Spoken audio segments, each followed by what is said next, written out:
All right, should we make a start? Let's do it. Um, hello everyone. Thanks so much for coming. We've got an amazing turnout, which is great. It's so good to see so many people here to talk about what we can do, what the university can do to kind of improve our education and research for the climate emergency. And this is the culmination of a whole day of action that we've been organising, the SU and the university.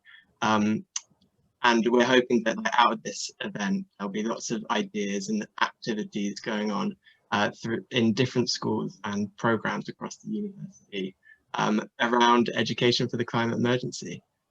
So just to introduce myself, I'm David. I'm the undergrad education officer at the SU. And Ruth, do you want to? Yeah, hi everyone, my name's Ruth and I'm the Student Living Officer at the SU, which means I represent you on mental health, housing and sustainability. And yeah, this day has been me and David's little baby and we're just so happy that so many people have come here and are engaging in it. It's really exciting. Yeah, brilliant. So without further ado, I'm going to hand over to Hugh, who's going to do a little introduction as what the university is committed to doing around the climate emergency. Great, thanks, David. Hello and welcome everybody to this People's Assembly on Climate. And first, thank you for taking the time to join us, and indeed, thank you for inviting me. As David said, my name is Hugh Brady and I'm the Vice Chancellor and President of the university. We've come together as a community this afternoon as part of our inaugural Climate Day of Action to discuss both the universities and Bristol Students' Union future vision and strategy for climate and sustainability. And both organisations want to play an ambitious role in bringing about a cleaner, greener and more sustainable world. And today we're seeking your input to help us achieve this. So this is a really important day, both for the university and for the Students' Union, and it's the partnership for me is what makes this so exciting. The university has been actively involved in addressing environmental and sustainability issues for many years. We are we're a founding partner in the Bristol Green Capital Partnership, and also in an organisation called Bristol Health Partners, which have sustainability at the centre of their strategies. As some of you will know, our world-class Cabot Institute for the Environment is a diverse community of over 600 experts now, united by a common cause, protecting our environment and identifying ways of living better with our changing climate. In recent years, we've made considerable progress against institutional sustainability goals, including the provision of clean energy, the introduction of more responsible consumption practices, a significant reduction in our carbon emissions even before COVID, as well as wider progress against a variety of other key areas aligned to UN Sustainability Development Goals. I certainly was very proud that in 2019, we were the first UK university to declare a climate emergency, and we've pledged to become carbon neutral by 2030. We've divested completely from all investment in fossil fuel companies, and again, we're one of the first Russell Group institutions to do so. And we're also taking active steps to improve biodiversity across all 1,000 acres of our estate. And just to give you some examples, the Life Sciences Building, one of several buildings designed to foster biodiversity, and it has a living wall along with 2 sedum roofs and bat and bird roosts. We've received a Bees Need Champion Award for the contribution of our meadows to bees and pollinating insects. And we're committed to becoming a hedgehog-friendly campus as part of the a national accreditation scheme which is funded by the British Hedgehog Preservation Society.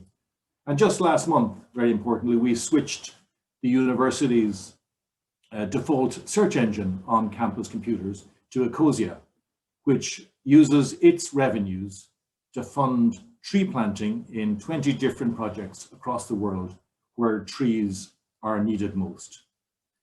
So sustainability must be rooted in everything that we do, from our research, our teaching, and the way we operate as an institution. The concept underpins our aspirations to be a responsible, sustainable, global civic university. And as we look to our future, we should be bold in our ambitions, bold together in ambitions, the University and Students' Union. Indeed, it's only by taking bold actions now that we can move towards securing a healthy, sustainable future for all. And while we've made considerable progress to date, and we should celebrate that progress, there is still so much more to do. And with the UK hosting the United Nations Climate Change Conference, COP26 in November, there's now, I hope you agree, an opportunity for the UK and its universities, and particularly our university, to raise this agenda as never before. And our university will have a significant presence at COP26, I can guarantee you that. So I just in finishing, I want to first extend my sincere thanks to our sabbatical officers, Ruth and David, who you've just heard from, for their fantastic work and visionary leadership organizing this inaugural Climate Day of Action. They've had an extraordinarily challenging and busy year, but I know for them, this is one of the highlights, and it should be. Thanks also to the inspirational keynote speakers that have joined us throughout the day, and to all of those who've worked so hard behind the scenes to make this possible. Thanks to my colleagues, Dr. Eric Lithander, Professor Phil Taylor, and Martin Wiles, who we'll be hearing from in a moment, and Chris Priest for their leadership in helping the university make progress, very concrete progress, towards our sustainability goals.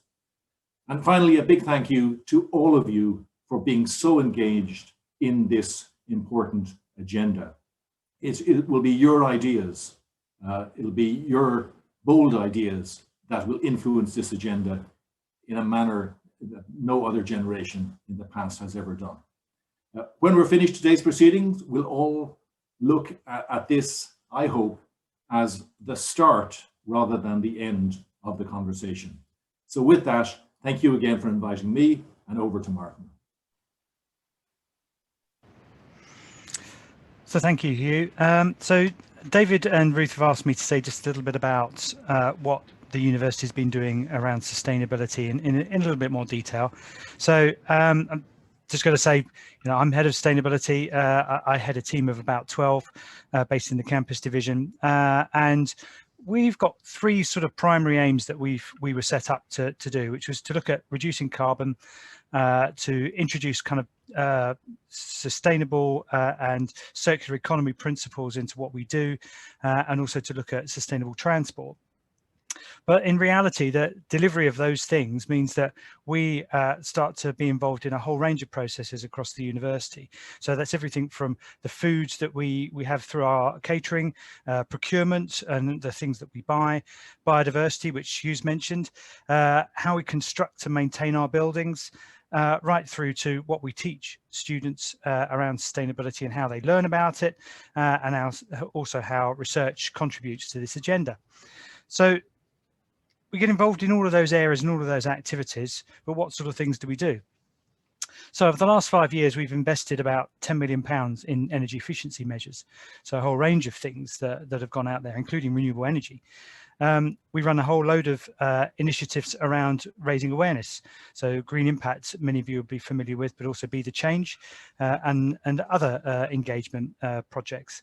We've developed tools to help departments write their climate action plans, which everybody is fully involved with at the moment. We've also done a number of things around how we manage our waste. So we manage a whole range of different streams. Between about 15 and 20 different types of materials are recycled.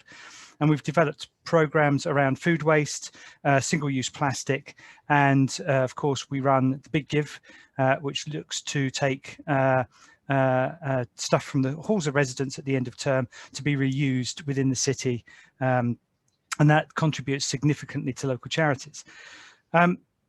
We've developed a range of initiatives around procurement. One of the particular ones that we've done is introduce sustainability impact assessments, and those actually look at what the impacts of buying different products, services and goods have on the university. We've helped develop approaches to catering and have linked that up with the food waste stuff that I've just mentioned. We also do a range of things around transport. I mentioned that earlier. So we run bus services that thousands of students and staff use every day. Also, we've introduced a whole range of things like cycling provision and car sharing. One of our key areas is labs. It's an important area for the university, and it does a significant amount of research. For us, we want to make those as sustainable as possible. And we're one of the first universities in the UK to have an environmental accreditation system called LEAF, and be one of the first universities to actually get to 100% coverage of that. Finally, we've done a lot of work around compliance and making sure that the university prevents pollution of our local environments. So, and we've got an international standard called ISO 14001 that we've managed for a number of years now. So we can't do any of this without your help. All staff and students make a big contribution, and this is very much a collaborative approach and a joint approach that we do across the university. So I've mentioned some of the things we've done. So what's the result of all of this? So just to finally sort of sum up those things, we've reduced our carbon emissions by about 33%. That was before COVID. With COVID, it's actually gone down even more. We've reduced our water consumption by about 40%. Most of our staff now, 85%, commute to work via sustainable modes of transport. Students do even more. About 96% of them travel to work to study sustainably. Less than 1% of our waste ends up in landfill, and the majority of the rest of that is either reused or recycled or sent to anaerobic digestion. There's a lot more information, and there's a lot more that we do as an organisation, but you can find a lot more of this information on our website, and we have regular annual reports on what we do and where we're going with our plans. So there's a lot that we've done, and we've got some really good achievements, but there's, as Hugh has said, there's a lot more that we need to do. And events like today are really going to be the sort of thing that really help take this initiative forwards for us. So I'll pass back to David, and thank you, and hope you have a good afternoon. Thanks so much, Martin. And yeah, so we've heard a bit about what the university is already doing, which is great, but today is really about shaping the university's agenda going forward. So now we're going to go into facilitated discussions on different topics around education and research for the climate emergency. And this is going to be the main part of the event. So you'll have an hour in these discussions before a 10-minute break. You'll get the opportunity to choose which group you want to be in, and each group is going to be recorded, just to let you know. So the first discussion room is going to be on research for the climate emergency, led by Pro-Vice Chancellor for Research, Phil Taylor. It'll be exploring how Bristol Uni can encourage great research, making a positive contribution to solutions to the climate emergency. And there'll also be a chance to discuss some other key debates around what companies the university partners with in its research, and whether it's important that they align with the university's principles around sustainability. The second discussion room will be more of an education focus and led by Chris Priest, who's the university's academic lead for sustainability, responsible for delivering the uni's goals around education for sustainable development. This discussion will be focused on how the university can integrate sustainability education into every degree so that all UOB graduates leave uni having received some kind of sustainability education in their course. The third room leads nicely on from the event that we had this morning on decolonizing the climate movement, and we'll look at the ways, the topics that academics need to consider around decolonizing when creating courses and teaching content on sustainability. And Leon Tickley and Alvin Birdie, who are the university's leads on decolonizing the curriculum, will be chairing that discussion.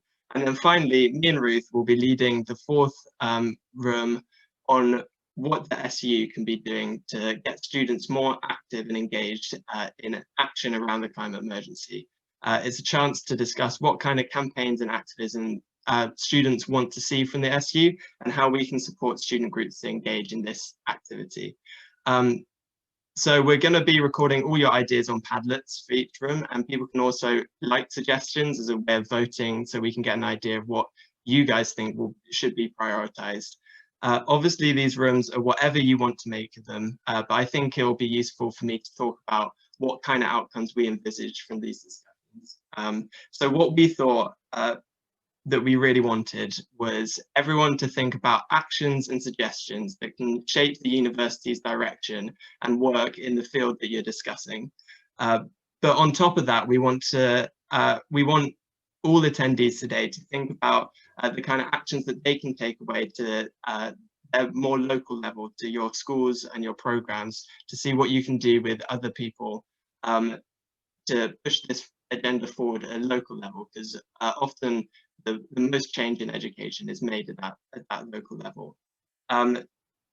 So to help with this, after the discussions, we've got a link to a form that will go around where everyone who attended this event can register an interest in carrying on being involved in this work going forward. And there's a chance to flag particular actions and kind of activities you want to be involved with. So we're really hoping that this event, which, as I say, is the culmination of the whole day of action, will produce little pockets of activity across the uni, so that we have like action going on around the whole university like apparatus, as well as kind of guiding what the university is doing going forward. And to help us with that, I think Ruth's going to talk about some funding that we've got from you.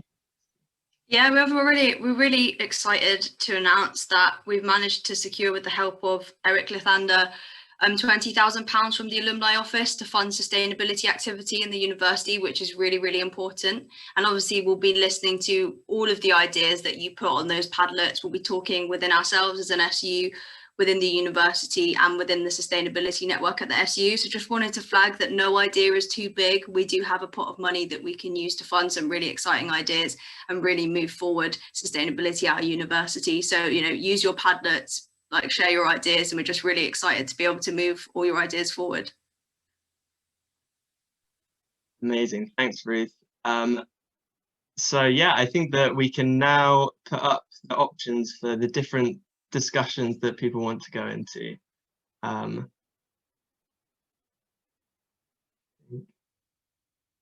That can be done now. There we go.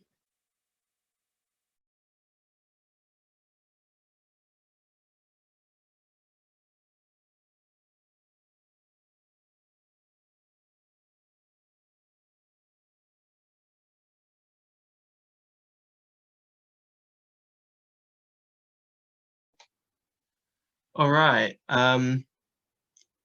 so it's 4:35 now. I think that we're just gonna go around all the people who were leading the breakout discussions, and have people contribute like a synthesis of the discussions. But we'll be emailing all the attendees who came to this event and sending out the recordings of all the different breakout rooms, as well as the Padlets that everybody produced, so that everybody who attended has all that information. And we can also send that out to people who couldn't make it, because we know that like 2 hours is a lot of time to ask people to give up during like the working day. So thank you to everybody who's managed to to stay for a really long time. So just should we start with the research breakout room? And Lizzie, are you feeding back from this? Yeah, I think so. Cool. So I was just frantically trying to condense all of the conversation we just had over an hour. So I hope I've done it, and I apologize if I leave anything out. It was a really interesting discussion. So we kind of started off the discussion. So our area was, how can the university make its research more sustainable? I thought it was worth saying it started out with a couple of examples of people at the university talking about ways in which their departments or their areas of the university were already taking steps to make their research more sustainable and environmentally ethical. And I thought that was interesting, and obviously an opportunity to sort of share and standardize good practice. We then spent the majority of the time talking in more detail about obviously the huge amount of work that still is to be done and that can be done. So a few things we touched on were including assessment criteria for your research and analysis of the environmental impact you're going to have. Also talking about introducing incentives and processes that would motivate and reward these kind of ethical choices. We talked a lot as well about partnering with big energy companies and the arms trade and the impact that those companies have and the ethics of this, and discuss whether the university should be cutting ties with these companies entirely versus should the university remain engaged with the companies so that they can change them through engaging with them, versus does there need to be more transparency in exactly what these companies and these partnerships feed into at the university so that students and staff and other stakeholders can make informed decisions about what they do and don't engage with. We talked a lot about academic travel and the environmental impact that has, and that's obviously associated closely with research. We talked about partnering with the city and also partnering globally and recognizing that we might not even be in the position for some of our research to tackle some of the challenges, and instead empowering other universities and research institutes that are in a better position to do so. And using the university's influence and prestige essentially to lobby and to lead in this area. And I thought I'd just finish as well. There was a comment that I thought was really interesting that sort of balanced the like operational changes that you can make to your research versus research culture, and asking sort of how we can reach the people that maybe aren't engaged yet, aren't in the room today, sort of aren't the converted essentially, and sort of make it practice to be asking those difficult questions such as, is the potential output of my research worth the potential environmental damage it could do as well. That was a whistle-stop tour of that hour. Amazing, thanks. Sounds like you covered a lot. Covered some ground. It was a very in-depth conversation, so thank you, Lizzie, for that feedback. Chris, do you want a feedback from the education room? I'll give it a go. I'm not sure I can do as good a job as Lizzie, but I'll try. So the first thing I think, so this isn't necessarily in the order we spoke about things, but I would say that we spoke about the embedding of sustainability in particular disciplines, and what, how we spoke about, for example, medicine, and a number of disciplines were spoken about either on Padlet or in person. We also, for example, theology came up. And there was really the question is it always appropriate? And most people believe that in almost every case, you could see some connection with sustainability that could be drawn out. Then the question was, should it be compulsory for students to learn, or should it be optional?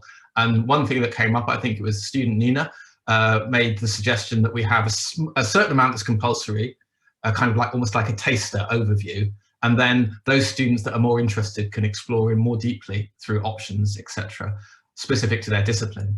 Then we spoke about interdisciplinarity, and we spoke about the importance of an interdisciplinary perspective on climate change and sustainability challenges more generally.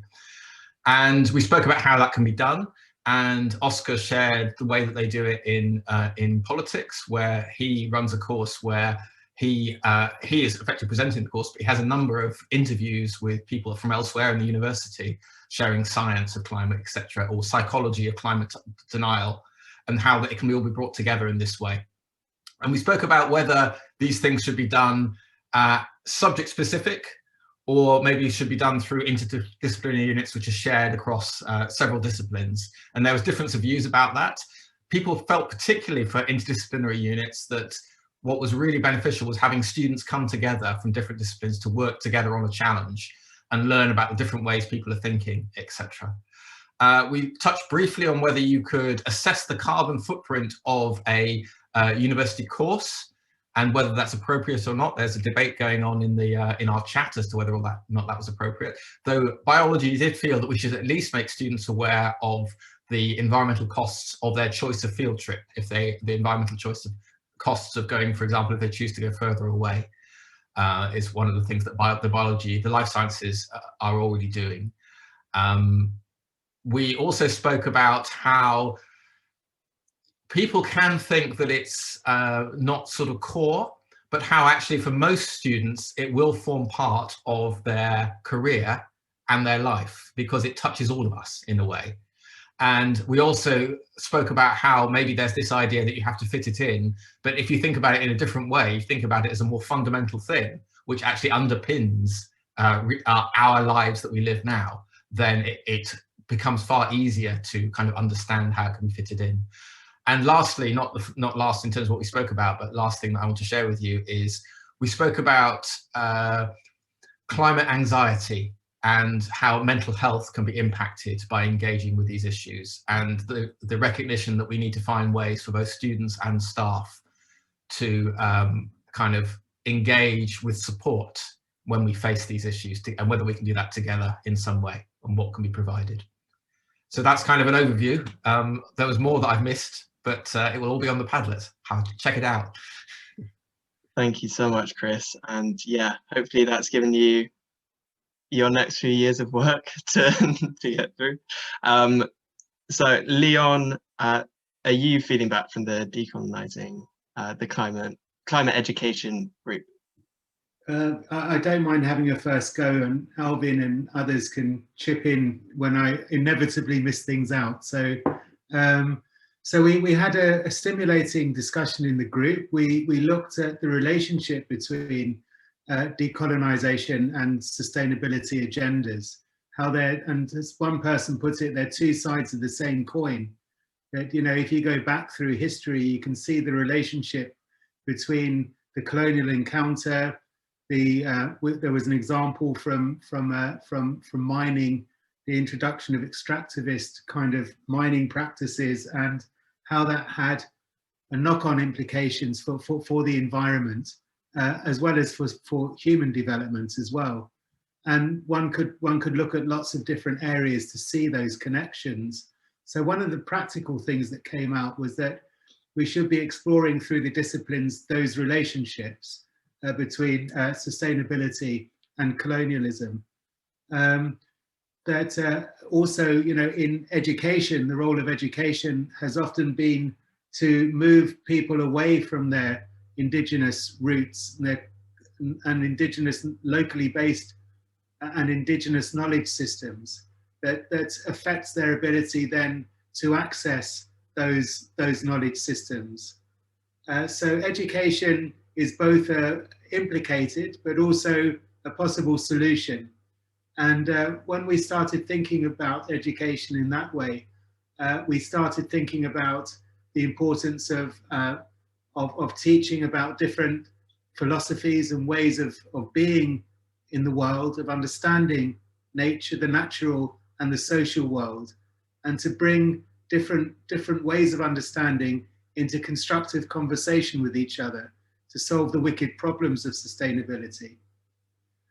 We also talked about the importance of breaking down the barriers to achieve that. We talked about it in relation to our own city in Bristol, how productive it would be if we had stronger civic engagement, where we could learn from the different ways knowledge systems, ways of thinking about the world in our diverse city of Bristol, and contribute as a university towards a collective understanding of how we might go about tackling sustainable issues in our city. But then we also talked about research, and we talked about the challenge of decolonizing research. So there was a little bit of overlap with the research group. We talked about how in the past, you know, research has often tended to be quite extractivist, with lots of the money and the subsequent benefits of the research accruing to the global north. So we talked about those politics, the importance of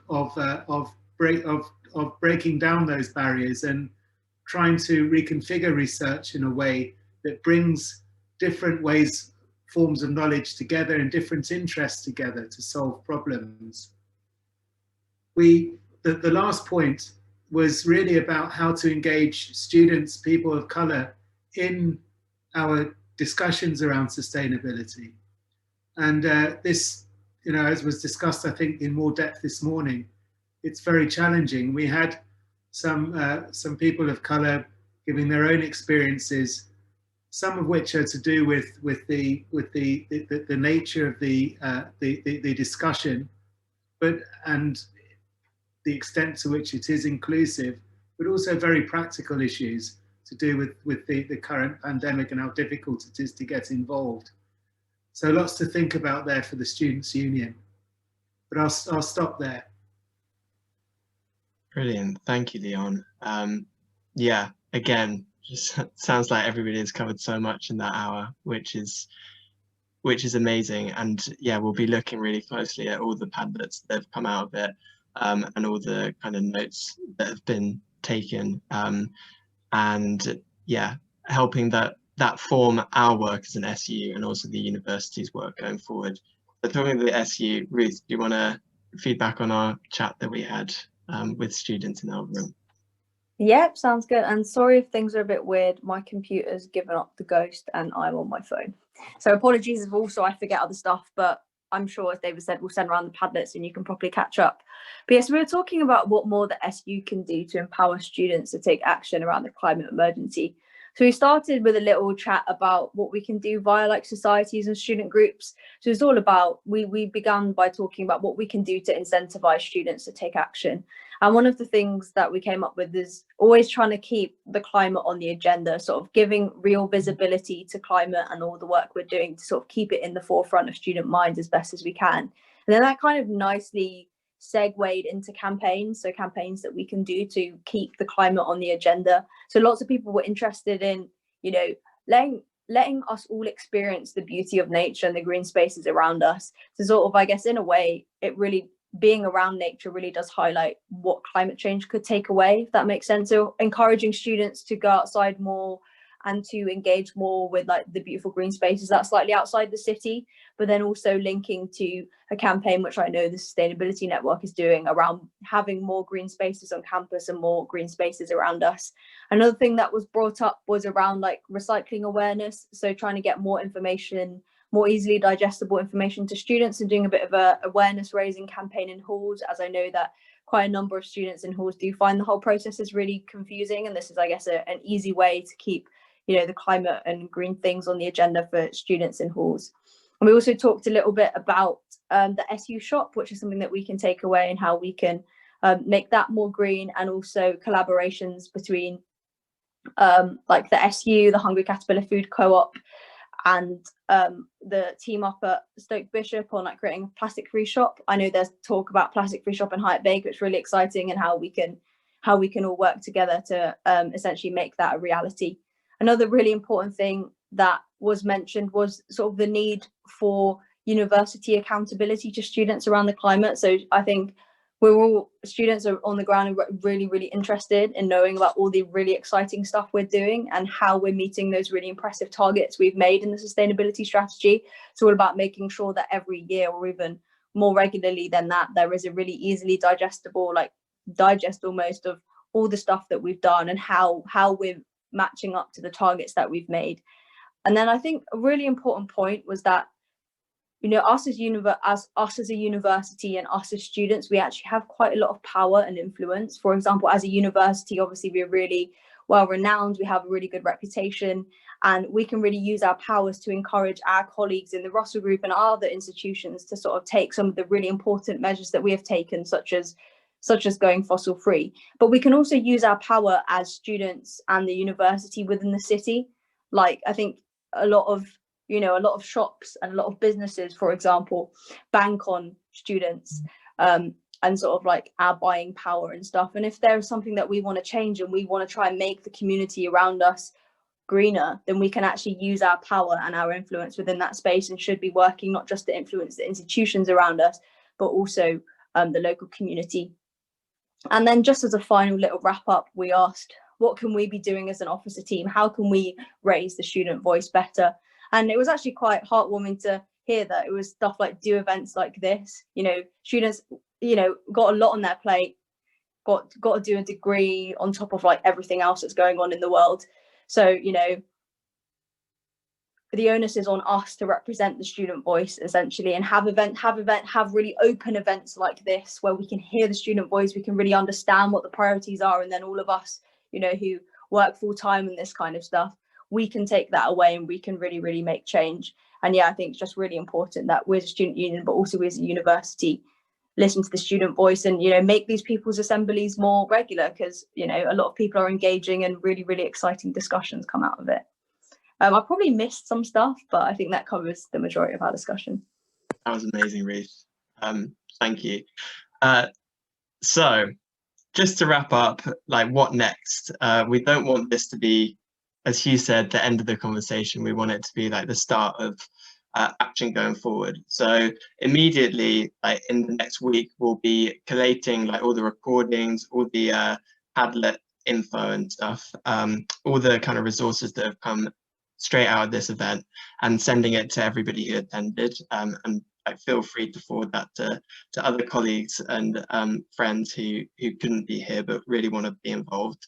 And we'll be like everybody who is leading the breakout rooms will be kind of analyzing those Padlets and like drawing out the key themes, the key actions that came from it, what people want to see taken forward, so it can really shape like the agenda going forward. As an SU, we're going to be like having this feed into our process of drawing up our own climate action plan, and the university, well, I know that Chris especially is going to kind of take all the actions from the educational side of things to feed into his work.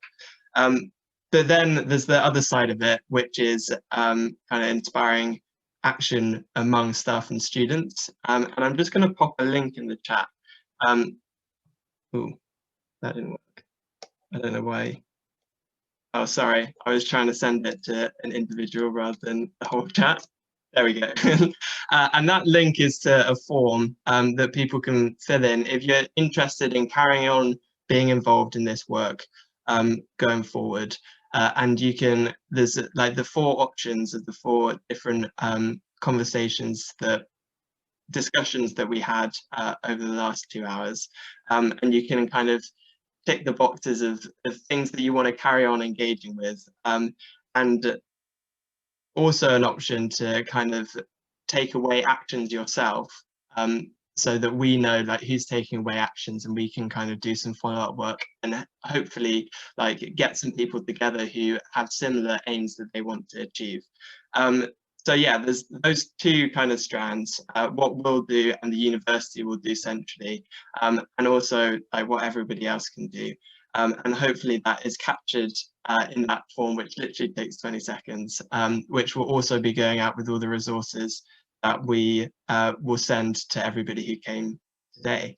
So yeah, hopefully everybody has enjoyed like the conversations that you've had, and some really, it sounds like every single breakout room had a really, really interesting discussion, and I wish I could have been in all of them, and I'm sure that lots of other people do.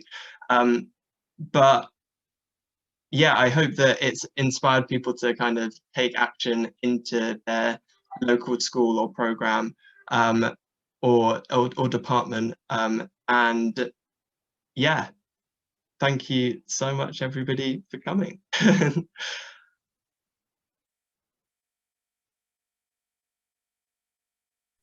Yeah, thanks so much, everyone, for coming. It's been a really amazing day.